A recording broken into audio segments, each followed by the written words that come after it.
অনেক ছোট ছোট জিনিসকে আমরা উপেক্ষা করি, আমরা গুরুত্ব দিতে চাই না, কিন্তু আসলে এটার গুরুত্ব যে কত বেশি আমরা বুঝি না। এই সূরাটা বিশ্বনবী সাল্লাল্লাহু আলাইহি ওয়াসাল্লাম প্রতিদিন ফজরের নামাজের সুন্নত যে 2 রাকাত, ফজরের সালাতের সুন্নত 2 রাকাত পড়ি না আমরা, এই সুন্নত 2 রাকাতে বিশ্বনবী পড়তেন। মাগরিবের 2 রাকাত সুন্নতের মধ্যে এই সূরাটা পড়তেন। এই সূরা পড়লে আল্লাহরে জানা যায়, এই সূরা তেলাওয়াত করলে আল্লাহরে চিনা যায়। বিশ্বনবী সবসময় দোয়া করতেন, আল্লাহুম্মা রযুকনা হুসনাল খাওয়াতিম, হে আল্লাহ তুমি আমার শেষটাকে ভালো করো, কারণ সব ভালো তার, শেষ ভালো যার। এরকম অনেকে আছে আজীবন ইসলামের পক্ষে ছিল কিন্তু শেষকালে মোরতাদ হয়ে মারা যায়, আছে না নাই? আবার অনেকে আজীবন ছিল কাফের, মুশরিক, ইসলামের শত্রু, নাস্তিক, কিন্তু শেষকালে কালিমা পড়ে মারা যায়, আছে না নাই? জেহাদের ময়দানে এক সাহাবা যুদ্ধ করতে করতে কাফির মুশরিকদেরকে কচুকাটা করে জাহান্নামে পাঠিয়ে দিচ্ছিলেন।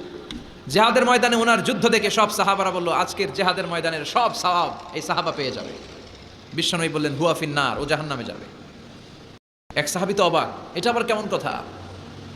জান মাল সব বাজি রেখে জেহাদের ময়দানে আল্লাহর দুশমনগুলোর একটার পর একটাকে শেষ করে দিয়ে